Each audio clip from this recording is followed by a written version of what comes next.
So this is a project that I wanted to show everybody. It's a box that I decided to make, and I was going to cover the box with a pattern, and the most straightforward pattern is this pattern that I've got here. So I decided to start making different modules and put them together, as you can see here.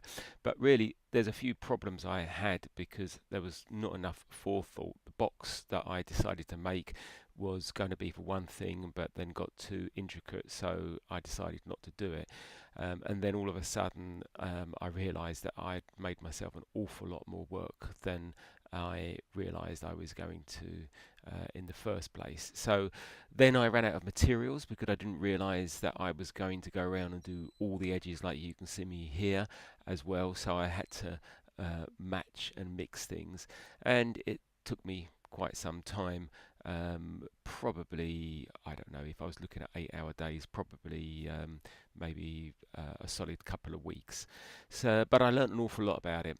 I used a lot of skills that I learned from when I was making guitars and violins, especially the scrapers, which you can see me using now. The scrapers are great for cleaning up without ripping the wood, etc. They just make such an awful lot of difference. But also to plan your project correctly is the way to go, and to make sure you've got enough materials as well is another thing that I learnt from doing this.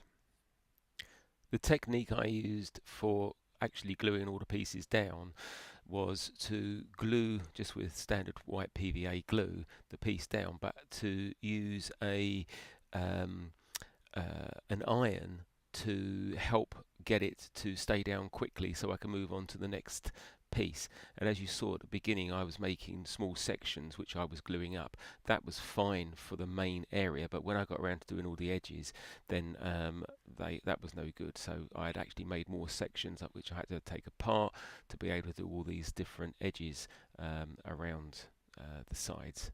So again, it's all would have been a lot easier if I'd have got the planning correct.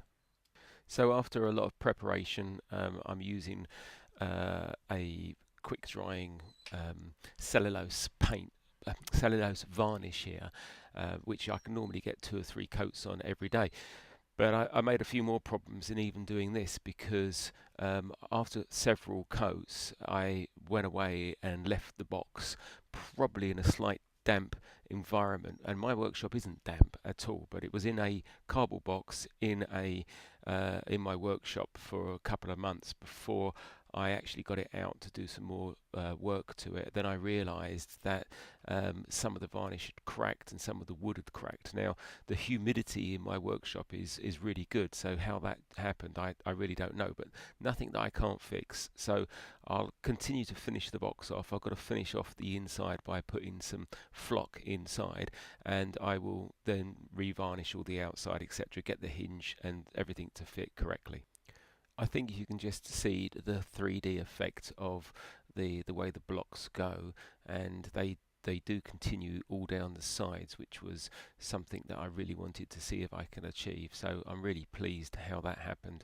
I'm also very pleased with the different veneers. The only 3 different pieces I used there actually worked together really well, so I was pleased with all of that. The bottom is not my work. That is just a piece of veneers that I found somewhere, which was already made up in a factory. So I put it on the bottom just to get rid of it, because I don't really want to be using something that's factory made. But it got rid of it and covered a space. Hopefully you've enjoyed the video. Speak soon.